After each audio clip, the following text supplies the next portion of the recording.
Evvel zaman içinde, kalbur saman içinde, Dağlar padişahının 40 yaşından sonra bir oğlu olmuş. Bu oğlan ne gece demiş ne gündüz, ağlamış da ağlamış. Padişahın sarayı çocuğun bitmek bilmeyen ağlamalarıyla inler olmuş. Annesi ne yaparsa yapsın susturamamış bu küçük çocuğu. Emzirmiş, sallamış, ninni söylemiş ama nafile. Kadıncağızın sabrı taşmış, usançla çarşıya gitmeye karar vermiş. Çocuğu beşiğine bırakmış ve sarayın kapısından çıkmış. Ama işte tam o sırada gökyüzünde bir kuş belirivermiş. Bu kuş diğer kuşlardan farklı, iri kanatlı ve pırıl pırıl tüyleriyle parlayan bir yaratıkmış. Sessizce süzülerek saraya yaklaşmış ve pencereye konmuş. Bir süre içeriği izledikten sonra çocuğu gagasıyla kavrayıp kanatlarının arasına almış ve uçup gitmiş. Dağlar padişahının oğlu artık sarayın sıcak beşiğinden çok uzakta kuşların yuvasında yaşamaya başlamış.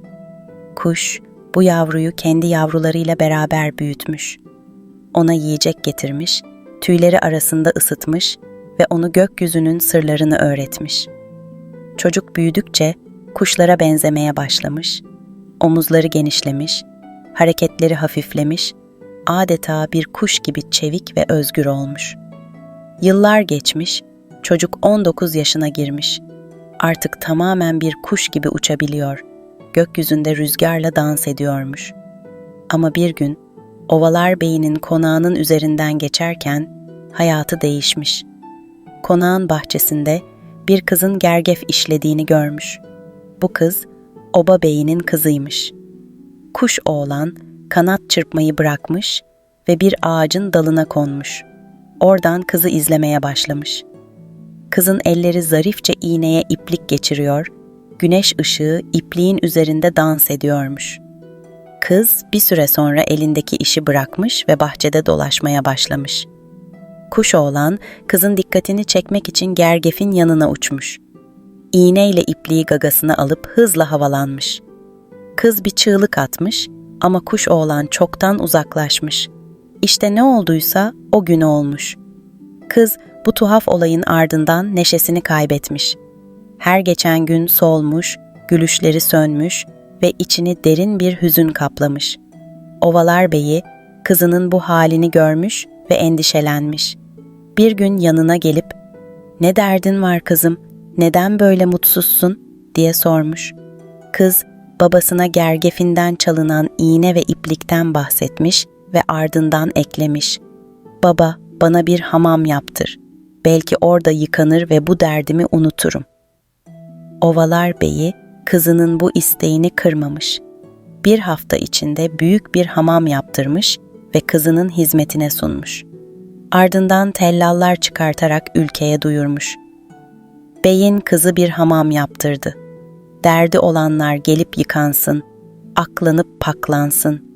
Derdi olmayanlar hiç uğramasın. Bu duyuru üzerine ülkedeki herkes hamama akın etmiş. Dertli olanlar yıkanmış, gönül ferahlığıyla ayrılmış. Ama Oba Bey'inin kızı derdinden hiçbir şey kaybetmemiş. Her gün hamama gelenlere kendi derdini anlatıyor ama hiçbir çözüm bulamıyormuş. Onun yüreği bir kuşun gagasında kaybolan iğne ve iplikte kalmış. Böylece kuş oğlanla Oba Bey'inin kızının yolları yazgının incecik iplikleriyle birbirine dolanmaya başlamış. Hamam günleri geçtikçe Oba Bey'inin kızı daha da içine kapanmış. Gelen herkes derdine çare bulup gülerek giderken kızın yüzü bir türlü gülmüyormuş. Babası ve hizmetçileri bu duruma üzülüyor, bir şeyler yapmaya çalışıyorlarmış ama hiçbir şey kızın gönlünü ferahlatmıyormuş. Kız artık sadece hamamda oyalanıyor, geriye kalan zamanlarda bahçedeki gergefinin başında sessizce oturuyormuş. Ama eline ne bir iğne alıyor ne de iplikle uğraşıyormuş. Sanki bir şey bekliyormuş. Bir gün ülkedeki önemli kişilerden biri olan Beylerbeyi'nin karısı ve hizmetçisi hamama gelmiş. Bu sırada Ovalar Bey'inin kızı her zamanki gibi gelenlerin derdini dinliyor, kendi gönül yüküyle sessizce baş ediyormuş. Ancak o gün bir şey farklıymış. Hamamın buharları arasında bir gölge belirmiş. Bahçede bir ağaca konan kuş pencereden içeri süzülmüş. Kimse fark etmeden hamamda bekleyen hizmetçinin bohçasını kaptığı gibi uçup gitmiş. Hizmetçi bohçasını kaptırınca telaşa kapılmış ve hemen kuşun peşine düşmüş. Kuş hamamdan havalanıp uzaklara uçarken hizmetçi onun arkasından ormanlık bir alana kadar koşmuş. Gün batarken kuş bir dere kenarına inmiş ve orada yere konmuş. Hizmetçi kuşu kaybetmemek için sessizce ilerlemiş ve bir ağacın arkasına gizlenerek izlemeye başlamış. Kuş derede yıkanmış ve o anda bir mucize gerçekleşmiş. Kuş genç ve yakışıklı bir delikanlıya dönüşmüş. Hizmetçinin gözleri fal taşı gibi açılmış. Delikanlı dere kenarından doğrulmuş ve belindeki kılıcıyla büyük bir kayayı yararak içeri girmiş. Kayayı kapatan büyük taş yerinden kıpırdayıp kapanırken, hizmetçi de sessizce arkasından içeri sızmış. Kayaların ardında küçük ama ihtişamlı bir saray gizliymiş. Altın işlemelerle süslü duvarlar, zengin halılar ve parıldayan avizeler bu gizemli yeri aydınlatıyormuş. Hizmetçi bir köşeye saklanarak delikanlının ne yapacağını izlemeye başlamış. Genç adam odanın ortasına oturmuş, önünde bir sandık açmış ve içindeki iğneyle ipliği çıkarmış. Bunları dikkatlice tutarak içli bir sesle mırıldanmış. İğnen burada, ipliğin burada. Kendin neredesin? Canımın canı, gönlümün sultanı. Bu sözler hizmetçinin duyduğu en tuhaf ve en dokunaklı şeymiş. Delikanlı gözleri dolmuş bir halde sandığa bakarken hizmetçi onun ne kadar içten ve üzgün olduğunu anlamış. Bir süre sonra delikanlı uykuya dalmış. Hizmetçi usulca saklandığı yerden çıkmış ve bohçasını alıp kayadan dışarı çıkmış. Ancak eve dönmek kolay olmamış. Yolda yorulmuş, acıkmış ve bir dere kenarında durmuş. Dereyi geçemeyince orada ineklerini otlatan yaşlı bir nineye rastlamış. Hizmetçi, "Bu dereden nasıl geçebilirim?" diye sormuş. Nine, elindeki değneğiyle işaret ederek, "Başımı bitlersen söylerim." demiş. Hizmetçi, yaşlı kadının saçını temizlemiş ve sonunda ninenin verdiği sırla dereyi geçmiş. "Kara su geçsin, sarı su geçsin, mavi suyu görünce geç." demiş nine. Hizmetçi, ninenin dediği gibi yapmış ve mavi suyu bekleyerek güvenle karşıya geçmiş. Yorucu bir yolculuktan sonra nihayet hamama dönmüş ve olanları Oba Bey'inin kızına anlatmış. Kız, duydukları karşısında hem şaşırmış hem de heyecanlanmış. Hemen hizmetçisine dönerek, "Eğer beni oraya götürürsen bu hamamı sana veririm." demiş. Kızın gözlerinde ilk defa bir umut ışığı parlamış. Hizmetçi kabul etmiş ve böylece ikisi birlikte o gizemli kayayı bulmak için yola çıkmışlar. Gün batmadan önce varacakları yere ulaşmışlar. Kız kalbinin hızla çarptığını hissediyormuş. Ömrü boyunca o anı beklediğini düşünüyor, içinden bir şeylerin değişeceğini seziyormuş. Oba Bey'inin kızı ve hizmetçisi gün batımına doğru ormanlık alana ulaşmışlardı. Kız, çevresine bakarken heyecanını saklayamıyordu.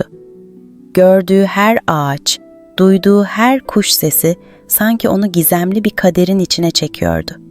Hizmetçi kayayı işaret ederek sessizce, "İşte burası." dedi.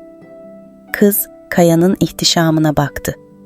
Büyük, heybetli bir kaya parçasıydı bu. Huzursuz bir sessizlik çökmüştü. Güneş batarken o beklenen kuş bir anda gökyüzünde belirdi. Geniş kanatlarıyla alçaldı ve dereye indi. Kız heyecanla saklandıkları yerden izliyordu. Kuş derede yıkanmaya başladı ve bir kez daha genç ve yakışıklı bir delikanlıya dönüştü. Kız bu mucize karşısında nefesini tuttu. Gözleri büyülenmiş gibiydi. Delikanlı kayanın önüne geldi ve kılıcıyla kayayı yararak içeri girdi. Oba Bey'inin kızı daha fazla bekleyemedi. Hizmetçisinin elini tuttu ve fısıldadı. "Gel, hemen arkasından girelim." Delikanlının ardından kayanın içine girdiler. Karşılarına çıkan manzara bir masal diyarı gibiydi. Altınlarla süslü sütunlar, göz kamaştırıcı avizeler ve büyüleyici bir atmosfer. Kız burada bir ömür geçirebileceğini hissetti. Saklanarak delikanlıyı izlemeye başladılar. Oğlan yine sandığının başına oturmuştu. Sandığı açtı, içinden iğne ve ipliği çıkardı. Gözlerinde aynı hüzün vardı ve yine o içli sesiyle mırıldanmaya başladı. "İğnen burada, ipliğin burada. Kendin neredesin, canımın canı, gönlümün sultanı." Bu sözler kızın yüreğini dağladı. Daha fazla dayanamadı ve saklandığı yerden çıktı. Bir adım attı, ardından bir adım daha. Sonunda delikanlının karşısına dikildi ve titreyen bir sesle "Kendim de buradayım," dedi. Oğlan önce şaşırdı, sonra gözleri parladı. Sevdiği kişi hayallerinin kadını karşısındaydı. Sandığı bir kenara bırakıp ayağa kalktı ve kızın ellerini tuttu. "Ah, canımın içi, seni beklediğim her gün ne kadar uzun geçti bilemezsin," dedi. O gece kayanın ardındaki bu gizemli sarayda kız ve oğlan birbirlerine kalplerini açtılar. Kız, iğnesi ve ipliği ile kaderinin nasıl bu delikanlıya bağlandığını anladı. Oğlansa yıllardır sakladığı sırrını paylaştı. "Ben dağlar padişahının oğluyum. Bir kuş tarafından alınıp gökyüzünde büyütüldüm. Ama seni gördüğüm o ilk gün gönlüm seni seçti. O günden beri seni bulmak için her gün dua ettim." Sabaha kadar konuştular. Birbirlerini daha yakından tanıdılar. Güneş doğarken oğlan kayanın kapısını açıp dışarı çıktı. Bir dereye indi, yıkandı ve yeniden bir kuşa dönüştü. Oba beyinin kızıysa kayanın içinde kaldı. Bu saray onun için büyülü bir sığınak gibi olmuştu. Ancak günler geçtikçe yalnızlık onu rahatsız etmeye başladı. Sevdiği her sabah uçup gidiyor ancak gece geri dönüyordu. Kız bu durumdan memnun değildi ama oğlana hiçbir şey söylemedi. Bir süre sonra kız hamile olduğunu fark etti. Bu sevinç yalnızlığını unutturmuştu. Oğlan eve döndüğünde haberi ona verdi. Oğlan duydukları karşısında hem mutlu olmuş hem de endişelenmişti. Karısına dönerek, "Doğum zamanı yaklaştığında seni annemin yanına götürmem gerekiyor. Ancak oraya ulaşmak kolay olmayacak," dedi. Kız şaşırmıştı. "Annene nasıl ulaşacağız?" diye sordu. Oğlan planını anlattı. "Ben kuş olarak uçarım. Sen benim gölgemi takip ederek yürürsün. Anneme vardığında, oğlunun selamı var, beni konuk etmenizi istedi diyeceksin. Annem seni misafir edecektir." Kız bu plana razı oldu ve ertesi sabah yola çıktılar. Kız oğlanın gölgesini takip ederek uzun bir yolculuğa başladı. Bu yolculuk onu bilmediği bir kaderin kapısına götürecekti. Oba beyinin kızı, sevdiği adamın gölgesini takip ederek zorlu bir yolculuğa çıkmıştı.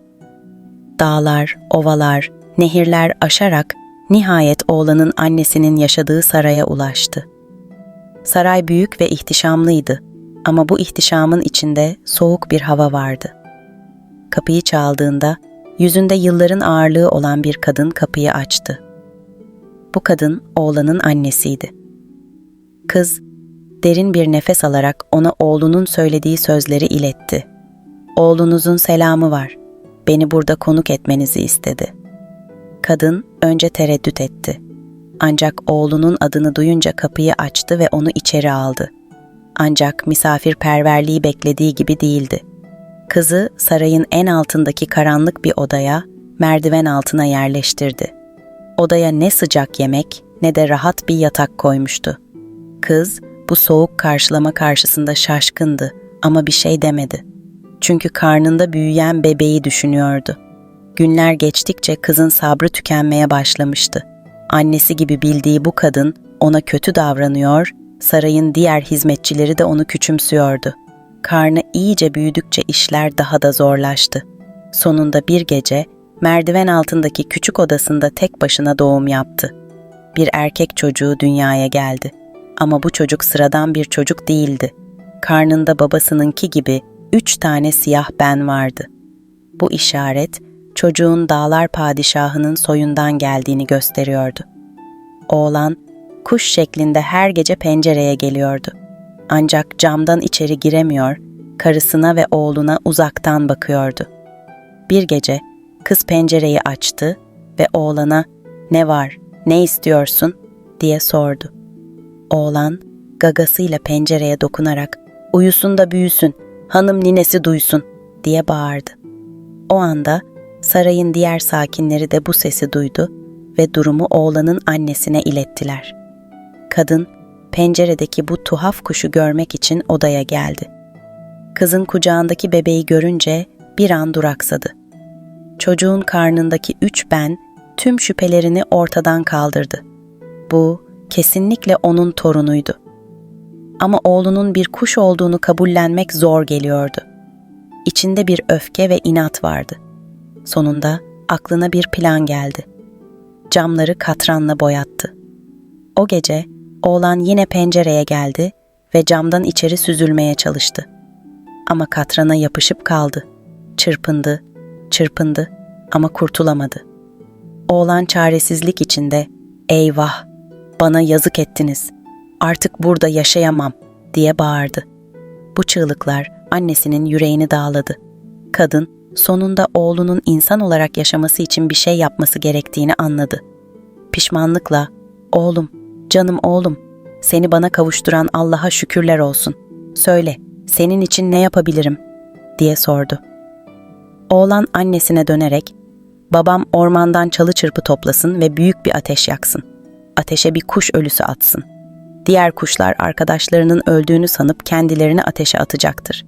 İşte o sırada ben de derede yıkanarak tekrar insan olabilirim" dedi. Kadın oğlunun söylediklerini yapmak için hemen harekete geçti. Ertesi gün dağlar padişahı ormanda büyük bir ateş yaktı. Oğlanın annesi oğlunun istediği gibi bir kuş ölüsü bulup ateşe attı. Gökyüzündeki kuşlar arkadaşlarının yandığını görünce birer birer ateşe atladılar. O anda oğlan dereye indi, yıkandı ve kuşluktan kurtularak yakışıklı bir delikanlıya dönüştü. Kız kucağında bebeğiyle bu mucizeyi izlerken gözyaşlarına boğuldu. Artık sevdikleriyle birlikte olabileceğini biliyordu. Oğlan annesine dönerek "Artık bizim için bir engel yok. Bu evde birlikte yaşayabiliriz" dedi. Annesi hem mutluydu hem de pişmandı. Torununu kucakladı ve onların mutluluğu için elinden geleni yapmaya karar verdi. Ama bu mutluluk aynı zamanda yeni bir başlangıcın habercisiydi. Dağlar padişahının oğlu yeniden insana dönüştükten sonra karısı ve oğluyla birlikte sarayda yeni bir hayat kurmaya başladı. Annesi artık torununa ve gelinine karşı daha nazik ve anlayışlıydı. Fakat oğlan ailesini burada bırakmanın doğru olmadığını düşündü. Karısına dönerek "Senin baban, Ovalar Bey'i bizi merak ediyordur. Onunla konuşup barışı sağlamak hem senin hem de oğlumuzun güvenliği için en doğrusu olacak" dedi. Kız bu teklife sıcak baktı. Böylece Dağlar Padişahı'nın oğlu karısını ve oğlunu alarak Ovalar Bey'inin konağına doğru yola çıktı. Yolda geçen zaman birbirlerine olan bağlılıklarını daha da güçlendirdi.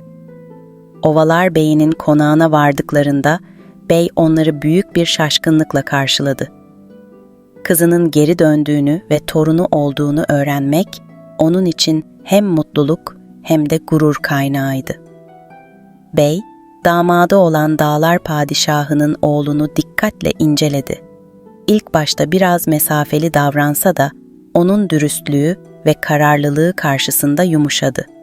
Bir süre sonra iki aile arasında eskiden var olan tüm anlaşmazlıklar unutuldu. Dağlar Padişahı ve Ovalar Bey'i çocuklarının mutluluğu için barış yapmaya karar verdiler. Bu barış sadece 2 aileyi değil, 2 ülkeyi de etkiledi. Dağların ve ovaların halkı artık huzur içinde yaşamaya başladı. Bu birliktelik büyük bir düğünle taçlandırıldı. Dağlar padişahının oğlu ve oba beyinin kızı yeniden dünya evine girdi. Bu kez 40 gün 40 gece süren büyük bir şölenle. Düğünde herkes vardı. Dağların kuşları, ovaların çiçekleri, köylüler, askerler ve beylerin aileleri. Düğün sırasında Dağlar padişahının oğlu bir konuşma yaptı. Hayatım boyunca özgürlüğü aradım, uçtum, kaçtım. Ama gerçek özgürlük, sevdiğim insanın yanında olmaktı. Bugün burada hem ailemi hem de barışı kazanmış biri olarak duruyorum. Bu sözler herkesin gönlünü fethetti. Ovalar Bey'inin kızı da kürsüye çıkıp şu sözleri söyledi. İğnemi ve ipliğimi kaybettiğim gün aslında kaderimi bulmuşum. Sevgi bizi ayıran tüm engelleri aştı. Bu barışın daim olmasını dilerim. Bu sözlerin ardından herkesin yüreğinde bir sıcaklık doğdu. O gece Dağlar padişahının oğlu ve Ovalar Bey'inin kızı mutluluklarına kavuşmuş, oğullarıyla birlikte yepyeni bir hayata adım atmışlardı. 40 gün 40 gece süren düğün sonunda 2 aile ermiş muradına, biz çıkalım kerevetine.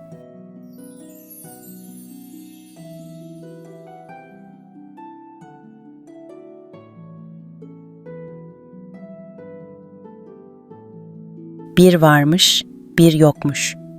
Uzak diyarlarda büyük bir krallığın yaşlı bir padişahı varmış.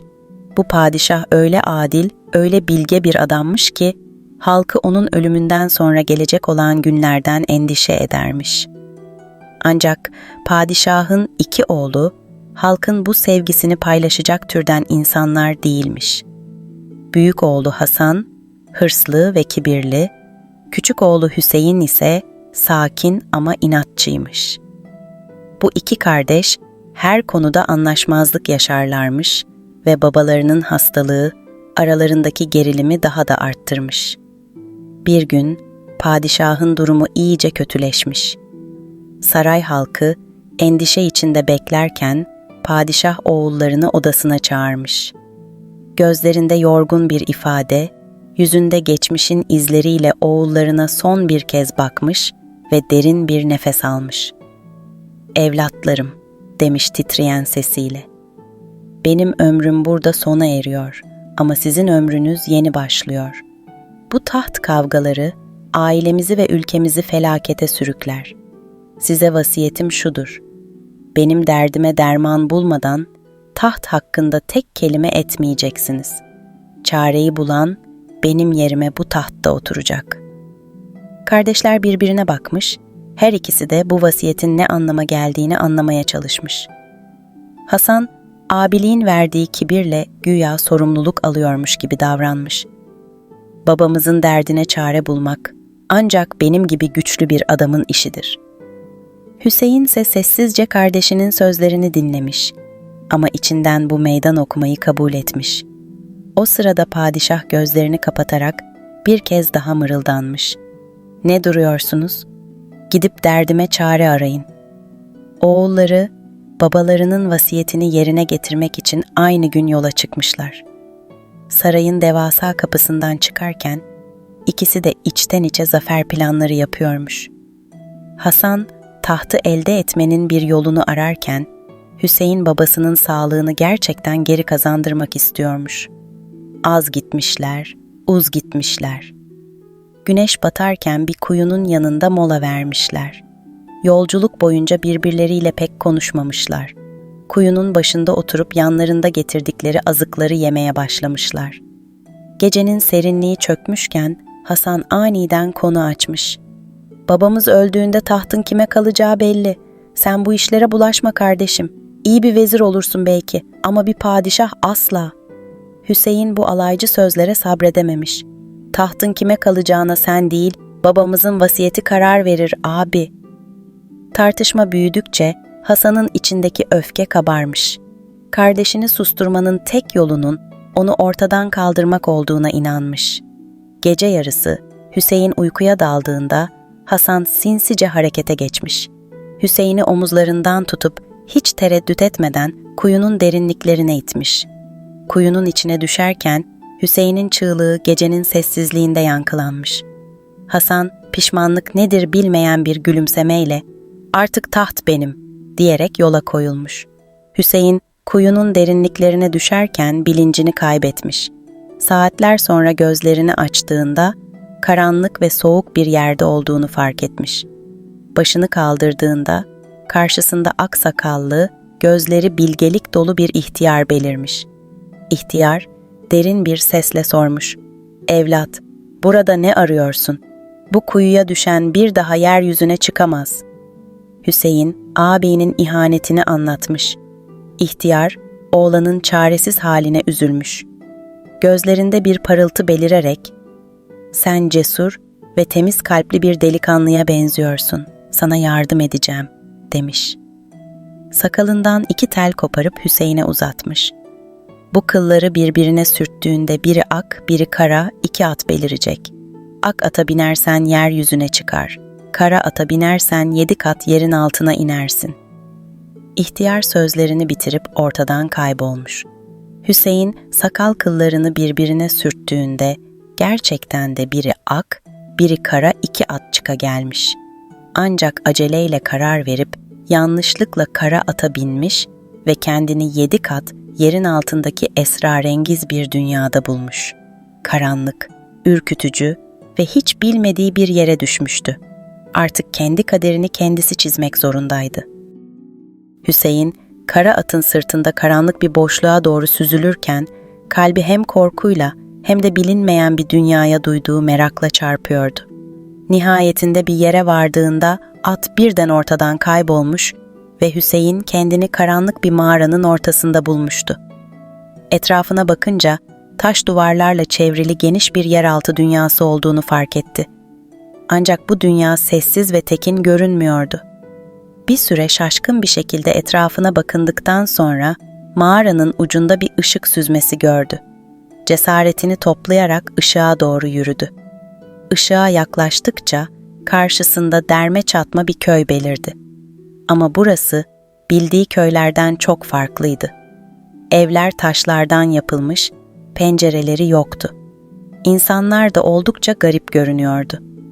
Yüzleri solgun ve gözlerinde hep bir endişe vardı. Köyün sokaklarında dolaşırken yaşlı bir kadının dikkatini çekti. Kadın köyün meydanındaki bir taş ocağında oturmuş, titreyen elleriyle bir şeyler örüyordu. Hüseyin kadına yaklaşıp nazikçe seslendi. "Merhaba nine, ben bu dünyaya yanlışlıkla geldim. Bana yardım edebilir misin?" Kadın, Hüseyin'in genç ve güçlü görünüşüne şaşırarak başını kaldırdı. "Evladım, buraya kimse yanlışlıkla gelmez. Bu yer, kara ata binenlerin diyarıdır. Ama senin gibi biri burada ne arıyor? Anlayamadım," dedi. Hüseyin başından geçenleri kısaca anlattı. Kadın derin bir nefes alıp sessizce mırıldandı. "Demek 7 kat yerin altına düştün. Buradan çıkmak kolay değildir. Ancak bir umut var. Eğer devlerin hükümdarı Kocatepe'yi yenebilirsen buradan kurtulabilirsin." Hüseyin şaşkınlıkla sordu. "Kim bu Kocatepe ve onu nasıl yenebilirim?" Kadın gözlerini kısmış, fısıldar gibi konuşmaya başlamıştı. "Kocatepe, bu dünyadaki herkesin korkulu rüyasıdır. O, bu diyara hükmeden acımasız bir devdir. Bizden her hafta genç bir kız ve bir tepsi dolusu yemek ister. Aksi halde köyün suyunu keser ve bizi susuz bırakır. Eğer onu alt edebilirsen buradaki herkesin özgürlüğünü kazanırız." Hüseyin, ninenin anlattıklarını duyunca derin bir nefes aldı. "O devle yüzleşeceğim. Bu köyün ve buradaki insanların daha fazla acı çekmesine izin vermeyeceğim," dedi. Kadın, Hüseyin'in bu cesur kararı karşısında gözyaşlarını tutamadı ve ona yardım etmeye karar verdi. Yarın devin günü. Padişahın güzel kızı yemek tepsisiyle onun mağarasına götürülecek.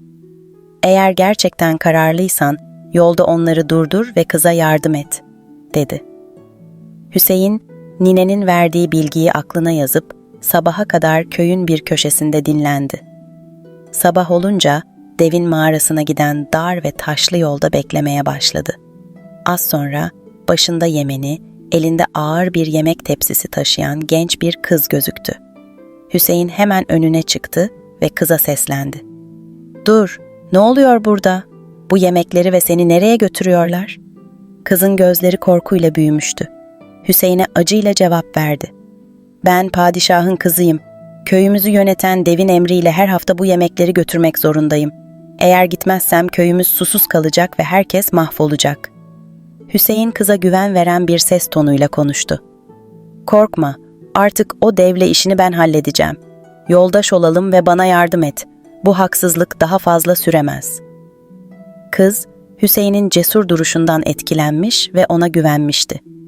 Birlikte devin mağarasına doğru ilerlediler. Mağaraya yaklaştıklarında Hüseyin bir plan yapmaya karar verdi. "Ben devin gelmesini bekleyeceğim ve saklanacağım. Yemekleri yesin ama sana dokunmasına izin vermeyeceğim. Zamanı geldiğinde devle yüzleşeceğim." Dev mağarasından dışarı çıkınca koca cüssesiyle yerin sarsıldığını hissettiler. Koca tepe, başında boynuzlu miğferi, elinde devasa bir kılıçla mağaranın girişine doğru gelmişti. Yemekleri iştahla yerken Hüseyin saklandığı yerden fırladı. "Hey dev, artık bu zulmün sona erecek. Köyün insanlarına bir daha zarar vermeyeceksin." Kocatepe karşısında duran genç adamı görünce kahkahalarla güldü. "Sen mi beni durduracaksın? Bu kadar cesareti nereden buluyorsun?" Hüseyin hiç tereddüt etmeden kılıcını çekti ve devin üzerine atıldı. Kocatepe büyük bir güçle karşılık verse de Hüseyin'in cesareti ve çevikliği sayesinde devin zayıf noktasını bulmayı başardı. Devin boynuna bir darbe indirdi ve onu yere serdi. Dev, inleye inleye yere yığılırken köy halkının kaderi değişiyordu. Padişahın kızı, sevinç içinde Hüseyin'in sırtına elini bastırdı ve ona teşekkür etti. Ardından köye dönerek babasına olanları anlattı. Köyde Hüseyin artık bir kahraman olmuştu.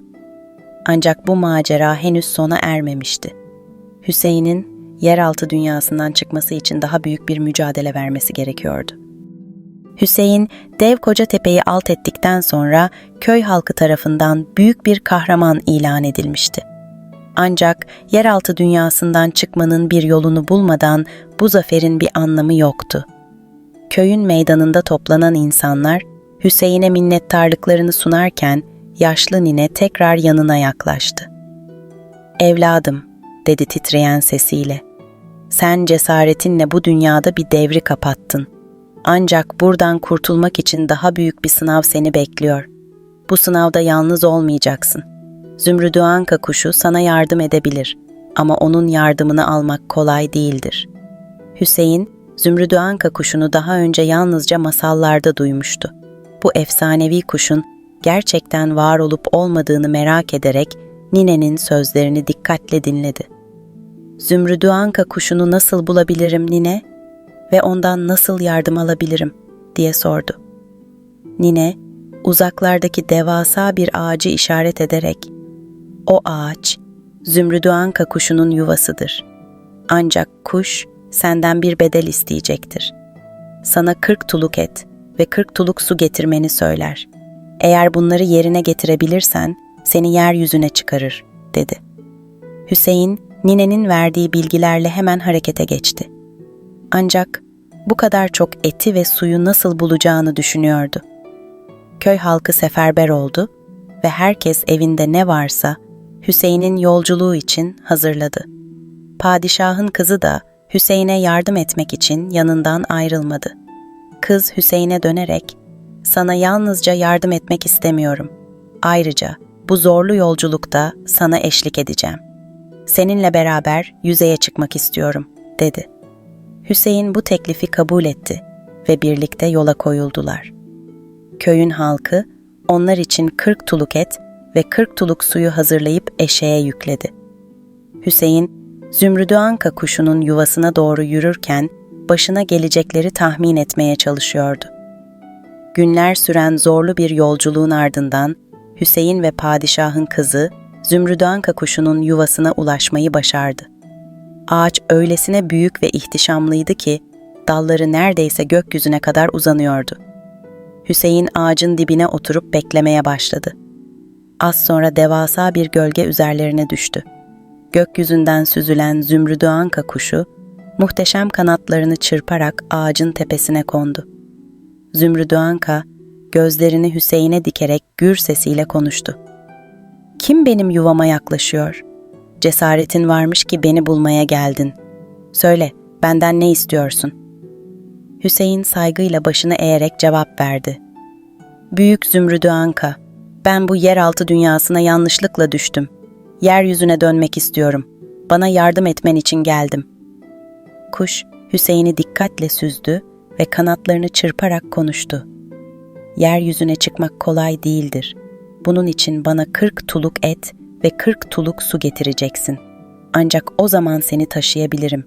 Şimdi git ve isteklerimi yerine getir." Hüseyin, köyden aldığı 40 tuluk et ve 40 tuluk suyu Zümrüdü Anka'nın önüne serdi. Kuş, kanatlarını çırparak hazırlıkları kontrol etti ve memnun bir şekilde başını salladı. Ancak onu taşımak için bir şart daha koydu. "Yolculuk uzun ve yorucu olacak. Kanatlarım yoruldukça çak dediğimde et, cuk dediğimde su vereceksiniz. Eğer bu talimatı doğru uygulamazsanız sizi taşıyamam." Hüseyin ve padişahın kızı başlarını sallayarak bu şartı kabul ettiler. Zümrüdü Anka kanatlarını açarak ikisini sırtına aldı ve gökyüzüne doğru havalandı. Hüseyin 7 kat yerin altından kurtulmanın heyecanıyla Zümrüdü Anka'nın sırtında sıkıca tutundu. Ancak bu yolculuk hiç de kolay olmayacaktı. Zümrüdü Anka kuşu kanatlarını güçlü bir şekilde çırparak Hüseyin ve padişahın kızını 7 kat yerin altından yukarı doğru taşımaya başladı. Yolculuk tahmin ettiklerinden çok daha zorlu geçiyordu. Rüzgarın sertliği ve yeraltı dünyasının kasvetli havası her adımda zorluk yaratıyordu. Zümrüdü Anka'nın sırtında sıkıca tutunan Hüseyin, et ve su tuluklarını hazırda tutuyordu. Bir süre yükseldikten sonra Zümrüdü Anka güçlü bir sesle "Çak!" diye bağırdı. Hüseyin hemen bir tuluk eti kuşa uzattı. Kuş eti gagasıyla alıp hızlıca yedi ve yoluna devam etti. Ardından "Cuk!" dedi ve Hüseyin bu kez bir tuluk suyu uzattı. Yolculuk bu şekilde devam etti. Zümrüdü Anka yoruldukça Hüseyin ve padişahın kızı ona ihtiyaç duyduğu besini sağlıyorlardı. Ancak et ve su tulukları azalmaya başlamıştı. Yüzeye yaklaştıkça Zümrüdü Anka daha sık "çak" ve "cuk" diyordu. Hüseyin, tulukların tamamen tükenmek üzere olduğunu fark ettiğinde endişelenmeye başladı. Zümrüdü Anka bir kez daha "çak" dediğinde elinde hiç et kalmadığını fark etti. Panikle ne yapacağını düşünürken bir karar verdi. Hüseyin, Zümrüdü Anka'yı besleyemezse yeryüzüne ulaşamayacaklarını biliyordu. Derin bir nefes alarak hançerini çekti ve kendi bacağından bir parça et kesti. Acıya rağmen dişini sıktı ve bu eti Zümrüdü Anka'ya uzattı. Kuş, ne olduğunu fark etmeden eti yedi ve yolculuğa devam etti. Padişahın kızı olanları hayretle izliyordu. Gözleri dolmuş bir halde Hüseyin'e dönerek "Sen gerçekten eşsiz bir insansın. Kendi canından feragat ederek hepimizi kurtarıyorsun," dedi. Hüseyin ise yüzünde hafif bir tebessümle "Yeryüzüne çıkmayı başarmadan durmak olmaz," diye yanıt verdi. Sonunda Zümrüdü Anka'nın kanatları daha hızlı çırpmaya başladı ve yolculuğun sona yaklaştığını hissettiler. Hafif bir ışık süzmesi, yeryüzüne yaklaştıklarının işaretiydi. Ancak Zümrüdü Anka birden durdu ve kanatlarını açarak yere kondu. Hüseyin ve padişahın kızı sırtından inerken Zümrüdü Anka onları dikkatle süzdü. "Etin tadı farklıydı," dedi Zümrüdü Anka derin bir sesle. "Bu eti nereden bulduğunu söyle bana." Hüseyin sessizce başını eğdi ve kendi bacağından kestiği eti gösterdi. Zümrüdü Anka'nın gözleri bu fedakarlığı anlayınca doldu. böyle bir yiğit daha önce görmedim, dedi. Gagasını Hüseyin'in bacağındaki yaraya dokundurup sihirli bir şekilde iyileştirdi. Hüseyin'in yarası kapanmış, bacağı eskisi gibi sağlam hale gelmişti. Zümrüdü Anka yeryüzüne ulaşmalarına yardımcı olduktan sonra onlara son bir kez baktı ve konuştu. Sizlerin yüreği bu dünyada nadir bulunan bir güç taşıyor. Bu iyiliğinizi ve fedakarlığınızı unutmayacağım. Şimdi kendi yoluma gitme vakti. Hüseyin ve padişahın kızı Zümrüdü Anka'ya teşekkür etti. Kuş kanatlarını bir kez daha çırparak gökyüzünde kayboldu. Artık yeryüzüne ulaşmışlardı. Ancak Hüseyin'in karşısında yeni bir mücadele vardı. Babasının ölüm döşeğinde olduğunu biliyordu ve ağabeyinin ihanetini açıklaması gerekiyordu. Ayrıca padişahın kızının da halkının yanına dönmesi gerekiyordu. Hüseyin zaferle sonuçlanan bu yolculuktan sonra bile sorumluluklarının farkındaydı. Ancak bu kez yanında ona güvenen bir dost ve sevgili vardı. Hüseyin ve padişahın kızı yeryüzüne ulaşmış, derin bir nefes alarak toprak kokusunu içlerine çekmişlerdi. Hüseyin bu uzun ve zorlu yolculuğun ardından saraya dönmeye ve babasına kavuşmaya kararlıydı. Padişahın kızı da ona eşlik etti. Çünkü bu genç adam onun hem hayatını hem de köyünü kurtarmıştı. Yolda ilerlerken Hüseyin'in aklı ağabeyinin ihanetindeydi.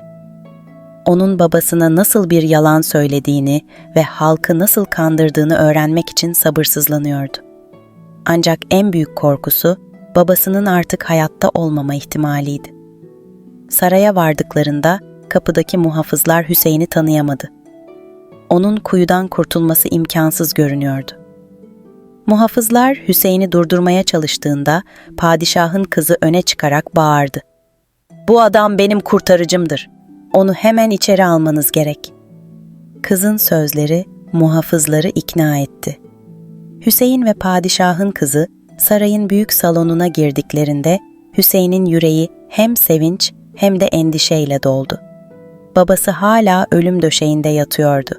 Ancak gözleri oğlunu görmenin sevinciyle parladı.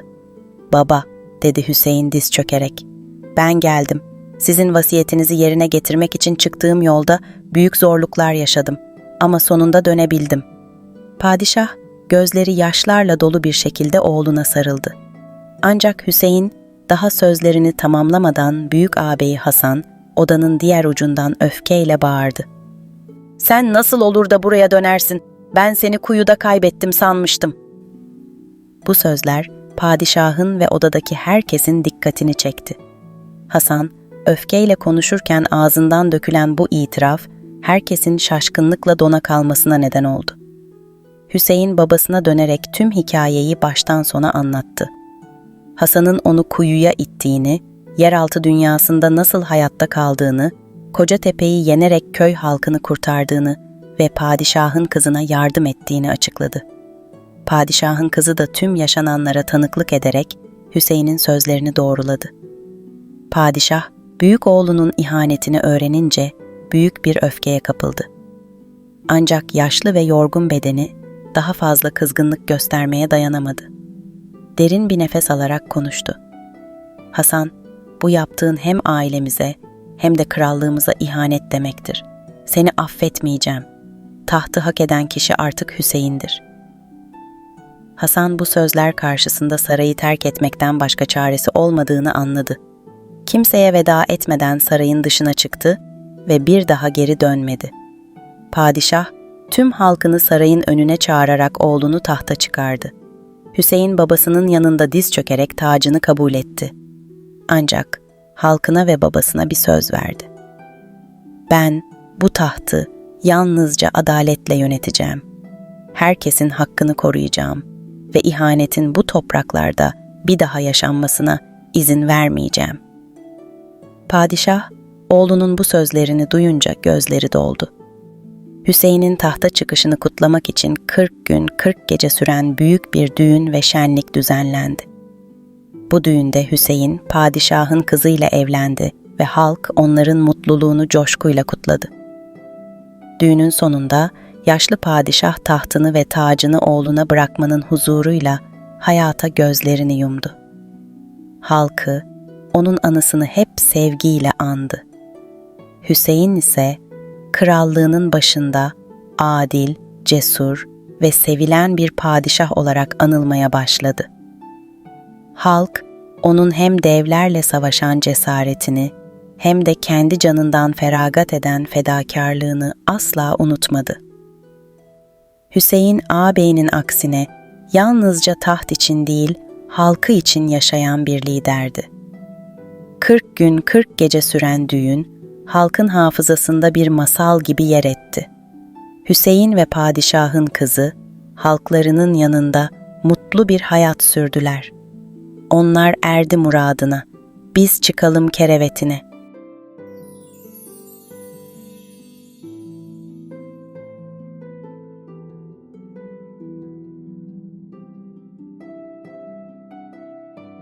Bir zamanlar dikiş makinesi ve küçücük bir dükkanıyla yaşamını kazanmaya çalışan genç bir terzi varmış. Sabahlara kadar çalışır, göz nuru döker. Ancak kazandığı para karnını doyurmaya zar zor yetermiş.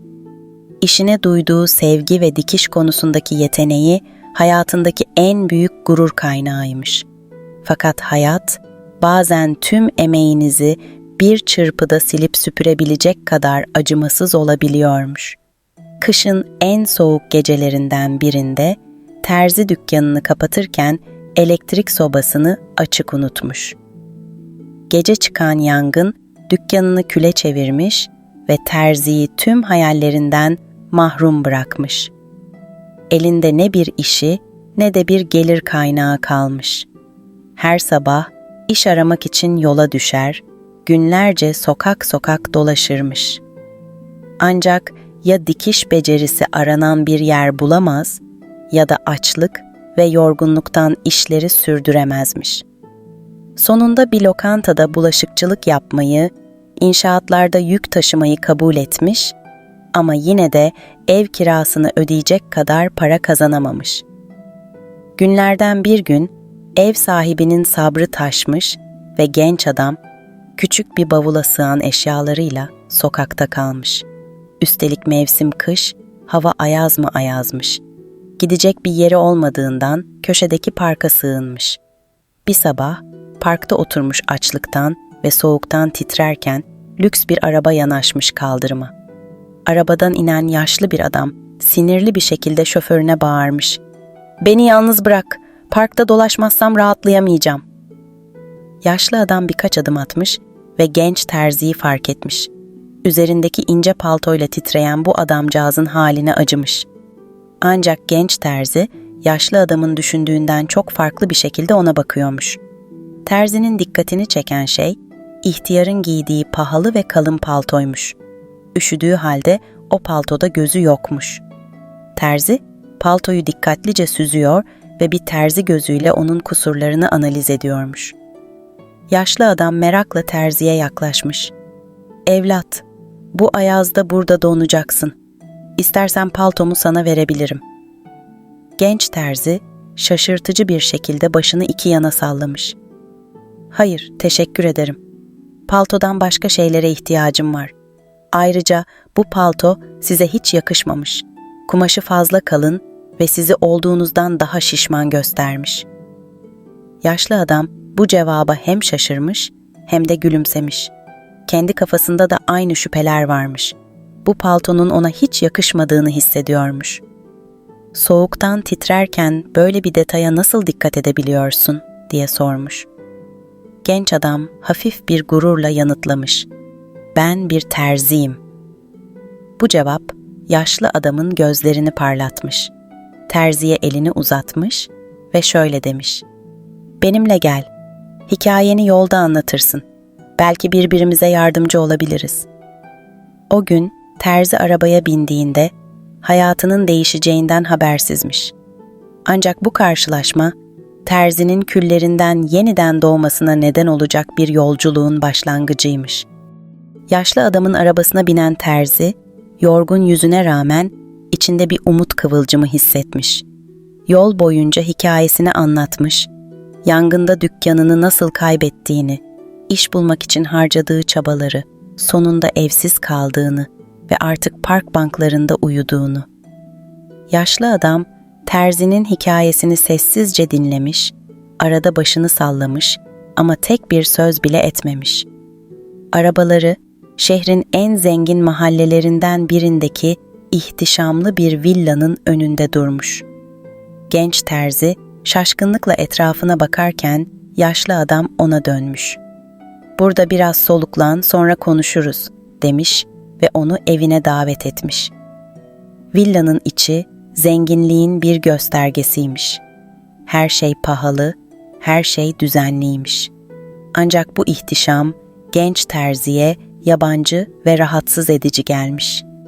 Yine de karnı aç olduğundan sunulan sıcak çorbayı büyük bir iştahla içmiş. Yemekten sonra ihtiyar genç terziyle çalışma odasına geçmiş. Masasının arkasına oturmuş, elini çenesine koyarak uzun uzun terziye bakmış. "Evlat," demiş sonunda. "Senin gibi yetenekli bir insanın bu halde olması büyük bir kayıp. Ama biliyor musun, yetenek tek başına yetmez. Disiplin, doğru ilişkiler ve biraz da şans gerekir. Ben sana şansını geri vermek istiyorum." Genç terzi şaşkınlıkla adama bakmış. "Şansımı mı geri vermek? Nasıl?" Yaşlı adam gülümsemiş ve masasındaki çekmeceyi açarak bir çek çıkarmış. Çeki terziye uzatmış. "Bu para kendine küçük bir dükkan açman için. Ancak tek bir şartım var. Giysilerimi bundan böyle sen dikeceksin. Eğer gerçekten yetenekliysen bu işten ikimiz de kazançlı çıkarız." Terzi çeke şaşkınlıkla bakmış. Yazan miktar hayatında gördüğü en büyük paraymış. Ama hemen kabul etmek yerine ihtiyatlı bir şekilde adama sormuş. "Peki ya başarısız olursam? Bu parayı nasıl öderim?" Yaşlı adam gözlerini kısmış, hafif bir tebessümle cevap vermiş. "Eğer başarısız olursan, benim kaybım sadece para olur. Ama sen kaybetmeye alışmışsın. Bu yüzden risk almaktan korkmamalısın. Şimdi karar senin." Bir anlık tereddütten sonra terzi, çekin üzerindeki rakamlara tekrar bakmış ve kararlılıkla başını sallamış. "Kabul ediyorum. Bu şansı hak ettiğimi size kanıtlayacağım." Ertesi sabah terzi, cebinde yaşlı adamın verdiği çekle yola koyulmuş.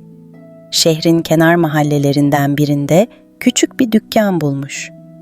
Bu dükkan eskisinden de küçükmüş ama terzi için bir umut ışığı olmuş. Yeni bir dikiş makinesi almış, kumaşlar ve iplikler toplamış. Tüm bu malzemeler onun için yeni bir başlangıç anlamına geliyormuş. Yaşlı adam ilk müşterisi olmuş. Ona özel bir palto dikmiş ve en ince detayına kadar işçiliğini göstermiş.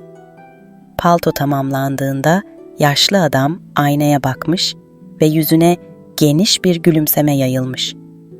"Evlat, bu işte gerçekten iyisin. Yakında herkes seni konuşacak." Yaşlı adam sözünde durmuş. Terziyi kendi çevresindeki zengin iş adamlarına tanıtmış. Terzi, siparişlerin birbiri ardına gelmesiyle kendini yeniden hayata tutunmuş bulmuş. Geceleri geç saatlere kadar çalışmış, her bir giysiyle itibarını biraz daha arttırmış. Bu süreçte yaşlı adam terziyi hiç yalnız bırakmamış. Onu hem cesaretlendirmiş hem de yol göstermiş. Terzi ise eski zor günlerini unutmak için kendini tamamen işine adamış. Küçük dükkan kısa sürede kentin en gözde terzi atölyesine dönüşmüş. Ancak genç terzi geçmişini geride bırakırken farkında olmadan başka bir tehlikeye doğru ilerliyormuş. Şöhret ve para hırsı. Terzi yeniden toparlanmış ve bir zamanlar hayalini kurduğu noktaya ulaşmaya başlamıştı. Küçük dükkanı büyümüş, artık yalnızca bir atölye değil, kentin en prestijli moda evlerinden biri haline gelmişti. Siparişler artıyor, adını duyan herkes ondan özel tasarımlar istiyordu. Genç terzi, hayatının en parlak dönemini yaşıyor gibiydi. Ancak bu yükseliş onun üzerinde bir ağırlık yaratmaya başlamıştı. Başarı Terzi'yi değiştiriyordu.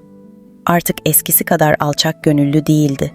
Zamanla işlerini büyütme hırsı dostluklarının ve sadakatinin önüne geçmeye başlamıştı. Artık gece gündüz sadece daha çok sipariş almayı, daha çok para kazanmayı düşünüyordu. Eski dükkanının yangında kül oluşu ve parkta geçirdiği soğuk kış geceleri ona birer kabus gibi uzaktı artık. Bu süreçte yaşlı adam her zamanki gibi Terzi'nin yanında olmaya devam ediyordu. Ona müşteri buluyor, iş bağlantıları kurmasına yardımcı oluyordu. Ancak yaşlı adam genç Terzi'nin giderek değiştiğini fark ediyordu. Bir gün Terzi'nin yeni açtığı büyük mağazayı ziyaret etti. Kapıda uzun süre bekletildikten sonra nihayet Terzi ile görüşebildi. Eski samimi Terzi yerine şık bir takım elbise içinde ciddi bir iş adamıyla karşılaştı. Genç Terzi, yaşlı adamı sıcak bir şekilde karşılamak yerine bir iş toplantısında gibi konuşmaya başlamıştı. "Hoş geldiniz efendim," dedi neredeyse resmi bir tavırla. "Yoğunluğumdan dolayı sizi daha önce ağırlayamadığım için kusura bakmayın." Yaşlı adam bu tavırdan rahatsız olsa da belli etmedi. Gülümseyerek, "Evlat, başarılarını görmek beni mutlu ediyor. Ama kendine dikkat et. Hırs, insanın en tehlikeli düşmanıdır," dedi. Genç Terzi ise gülerek karşılık verdi. "Hırs olmadan büyümek mümkün değil. Şimdi daha çok çalışmam, daha çok kazanmam gerekiyor. Vaktim çok değerli." Yaşlı adam bu sözleri duyduktan sonra derin bir nefes aldı. Bir süre Terzi'yi izledi. Ama artık onun gözlerinde eskiden gördüğü samimiyeti göremiyordu. O an Terzi'nin kaybolmaya başladığını fark etti. Bir gün yaşlı adam bir davette kalp krizi geçirdi ve hastaneye kaldırıldı. Haberi alan Terzi, o sırada hayatının en büyük iş bağlantısını gerçekleştirmek üzere yurt dışına gitmek üzereydi. Şirketini uluslararası bir markaya dönüştürme fırsatı kapısına gelmişti. Bir seçim yapması gerekiyordu. Ya uçağa binecek ve büyük işini kaçırmayacaktı ya da hastaneye gidip ona bu başarıyı borçlu olduğu yaşlı adamın yanında olacaktı. Terzi iş toplantısına gitmeyi seçti. Uçağa binerken vicdanında bir ağırlık hissetti ama bu ağırlığı başarı hırsıyla bastırdı. Kendi kendine "Bu fırsatı kaçırırsam onun için yaptığım her şey boşa gider," diye düşündü. Hastanede ise yaşlı adam uzun süre Terzi'den bir haber bekledi. Ama o beklenen ziyaret bir türlü gelmedi. Yaşlı adam Terzi'nin telefonla bir kez arayıp geçmiş olsun dileklerini ilettiğini duyunca buruk bir şekilde gülümsedi. Terzi'nin tamamen değiştiğini artık anlamıştı. Zamanla Terzi ve yaşlı adam arasındaki bağ iyice zayıfladı. Terzi işlerini büyütme peşinde koşarken yaşlı adamı tamamen unutmuş gibiydi. Ancak işler her zaman yolunda gitmezdi. Terzi'nin hırsı onu yanlış kararlar almaya itmeye başlamıştı. Yüksek maliyetler ve rekabet yüzünden kazandığı paralar azalmaya başlamıştı. Eskiden ona müşteri bulmak için çırpınan yaşlı adam artık tamamen hayatından çıkmıştı. Bir gün Terzi ilk büyük kaybını yaşadı. Fabrikasını kapatmak zorunda kaldı. Bu, onun için bir uyarı işareti olmalıydı. Ama hala kendi gururunun esiri olmuştu. Terzi, yükselişinin doruk noktasında, kaybettiği değerlerin farkında olmadan kendi hırsının kurbanı olmaya başlamıştı. İlk fabrikasını kapattıktan sonra işler daha da kötüye gitmişti. Eskiden zengin müşterilerden gelen siparişler artık başka moda evlerine yönelmişti.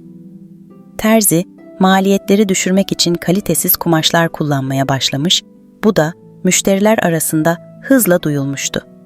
Eskiden ona metiyeler dizen insanlar şimdi ondan uzak duruyordu. Bir sabah Terzi uyandığında elinde kalan son atölyeyi de kapatmak zorunda olduğunu fark etti. Artık ne büyük siparişler ne de yanında çalışan kalabalık bir ekip vardı.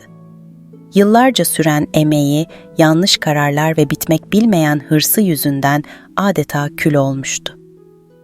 Bir akşam terzi boş dükkanında otururken bir zamanlar parkta titreyerek geçirdiği o kış gecesini hatırladı.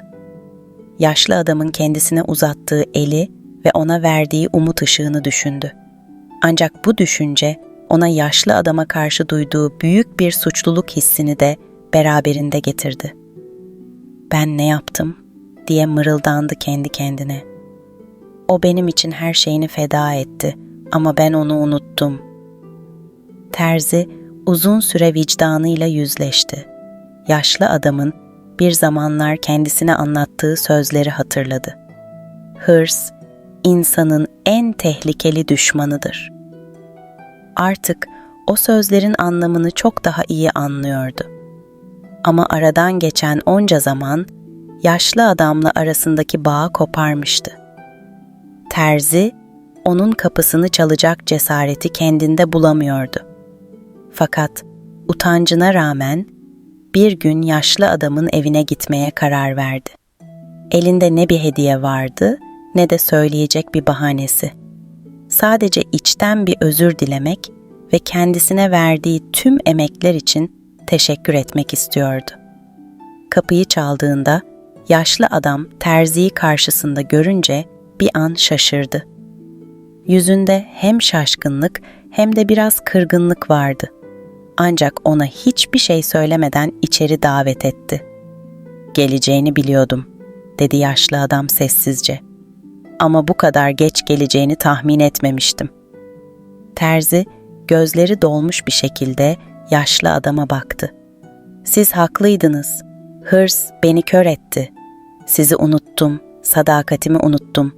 Beni bağışlayın." Yaşlı adam derin bir nefes aldı ve uzun bir sessizlikten sonra terziye doğru eğildi. "Sana bir hikaye anlatacağım. Çünkü bu hikaye seninle benim hikayemden farklı değil." Yaşlı adam genç terziyi yanına oturttu ve anlatmaya başladı. Bir zamanlar küçük bir kulübede yaşayan bir oduncu varmış. Ormandan odun keserek geçinir, mütevazı bir yaşam sürermiş. Bir gün kulübesinde çıkan bir yangın tüm hayatını altüst etmiş. Ormandaki herkes yangından zarar görmüş, oduncuya iş vermemeye başlamışlar. Çaresizlik içinde oradan ayrılmış, eşeğiyle yola koyulmuş. Bir gün ormanda ilerlerken bir bülbülün konuştuğunu duymuş. Bülbül ona, "Senin haline çok üzüldüm. Eşeğine bir büyü yapacağım. Artık şarkı söyleyecek. Sen de onunla gösteriler yaparak para kazanacaksın," demiş. Ve gerçekten de eşek birbirinden güzel şarkılar söylemeye başlamış. Oduncu ve eşeği şehir şehir dolaşıp gösteriler yapmışlar. Çok para kazanmış, büyük bir üne kavuşmuş. Ancak bir gün oduncu yolda ilerlerken o bülbülü bir kedinin pençesinde can çekişirken görmüş. Bülbül, "Bana yardım et," diye bağırmış. Ama oduncu gösteriyi kaçırmamak için arkasına bile bakmadan uzaklaşmış. O akşam eşeği her zamanki gibi şarkı söyleyecekken yalnızca bir eşeğin çıkarabileceği garip sesler çıkarmış. Gösteriye gelenler oduncuyu yalancılıkla suçlayarak onu taşlamışlar. O zaman anlamış ki bülbül öldüğünde büyü de bozulmuş ve işte büyü bozulunca her şeyini kaybetmiş. Yaşlı adam hikayeyi bitirdiğinde gözlerini genç terziye dikti. "Ben senin bülbülündüm ama sen beni unuttun, yalnız bıraktın, dostluğumuzu önemsemedin. Şimdi büyü bozuldu ve sen tekrar sıfırdasın." Bu sözler terzinin kalbinde derin bir yara açtı. Gözleri dolu bir şekilde ayağa kalktı ve yaşlı adamın elini öptü. Ama söyleyecek hiçbir sözü kalmamıştı. Sessizce kapıdan çıktı ve o gece yaşlı adamın hikayesini düşünerek geçirdi. O gece terzi, yaşlı adamın anlattığı hikayeyi düşündü durdu. Bülbül, oduncu, şarkı söyleyen eşek. Her şey aslında kendisiyle ilgiliydi. Yaşlı adamın hayatına kattığı değeri, ona sunduğu şansı ve en önemlisi dostluğunu ne kadar kolay harcadığını fark etti. Ancak hatalarının farkına varmak yetmezdi. Onları telafi etmek için bir şeyler yapması gerektiğini biliyordu. Sabah ilk işi yaşlı adamın evine gitmek oldu. kapıyı çaldığında bu kez elinde sadece özür değil bir plan da vardı. Yaşlı adam kapıyı açtığında terzinin gözlerindeki kararlılığı fark etti. "Yeniden başlamak istiyorum," dedi terzi. "Ama bu kez sadece kendim için değil, başkalarına da yardım etmek için. Bana bir kez daha güvenir misiniz?" Yaşlı adam önce sessiz kaldı, sonra hafifçe gülümsedi. "Gerçekten değişmek istiyorsan, ilk adımı atacak olan sensin. Ben sana yol göstermiştim. Şimdi bu yolu tekrar bulup yürümek senin elinde." Terzi, bu kez yaşlı adamdan hiçbir maddi destek istemeden işe koyuldu. Elinde kalan küçücük dükkanına geri döndü. Ancak bu kez sadece zengin müşterilere hitap etmek yerine dükkanını herkesin gelebileceği bir yer haline getirdi. Uygun fiyatlarla kaliteli işler yapmaya başladı ve kazandığı parayı ihtiyacı olan genç terzilere destek olmak için kullanmaya karar verdi. Bu süreçte yaşlı adam onu yalnız bırakmadı. Ama bu kez genç terziyi yönlendirmek yerine ona sadece güvenini gösterdi. Terzi, bir zamanlar aldığı dersi asla unutmamak için her sabah aynaya bakarak kendi kendine şu sözleri tekrar etti: "Başarı, dostluktan değerli değildir." Bir gün terzinin dükkanına bir çocuk geldi. Elinde yırtık bir ceket vardı ve çok utangaçtı. "Anneme ait bu ceket. Onu tamir eder misiniz?" dedi çekingen bir sesle. Terzi, ceketi eline aldı ve dikkatlice inceledi. Kumaşı eskimiş, neredeyse tamir edilemeyecek kadar kötü durumdaydı. Ama çocuğun gözlerindeki umudu görünce ona şöyle dedi: "Merak etme, bu ceket yeniden giyilecek hale gelecek." Gece boyunca çalıştı ve ceketi neredeyse yeni gibi yaptı. Ertesi gün çocuk geldiğinde gözleri parlıyordu. "Teşekkür ederim," dedi sevinçle. O an terzi yıllar önce yaşlı adamın ona uzattığı yardım elini hatırladı. İşte o el şimdi bir çocuğun gözlerindeki mutluluk olmuştu. Aylar geçtikçe terzi yeniden adını duyurmaya başladı. Ama bu kez başarısının temelinde şöhret değil, insanların güveni ve sevgisi vardı. Herkes onun yardımseverliği ve işine olan tutkusu hakkında konuşuyordu. Bir gün yaşlı adam dükkana geldi. Terzi onu görünce hemen yerinden kalktı ve bir sandalye çekti. "Hoş geldiniz," dedi sıcak bir gülümsemeyle. "Bu dükkanı tekrar açabildiysem sizin sayenizde." Yaşlı adam dükkanın raflarına ve çalışanlara bakarak hafifçe başını salladı. "Şimdi sen başkalarının bülbülü olmuşsun," dedi. "Bu dostluğun en güzel hali." Terzi yaşlı adamın elini sıkıca tuttu ve şöyle dedi: "Siz bana sadece bir dükkan değil, yeni bir hayat verdiniz. Artık bu hayatı daha anlamlı hale getirmek için elimden geleni yapacağım." Genç terzi artık sadece bir terzi değil, bir ilham kaynağı olmuştu. Her sabah dükkanına gelen insanlara, kumaşların ve ipliklerin arasında sadece giysiler değil, hikayeler de dikiyordu. Bu hikayelerden biri de yaşlı bir adamın ve genç bir terzinin dostluk ipliğinden nasıl sağlam bir bağ kurduğunun hikayesiydi. Ve her şey parkta titreyen bir adam ve uzanan bir yardım eliyle başlamıştı.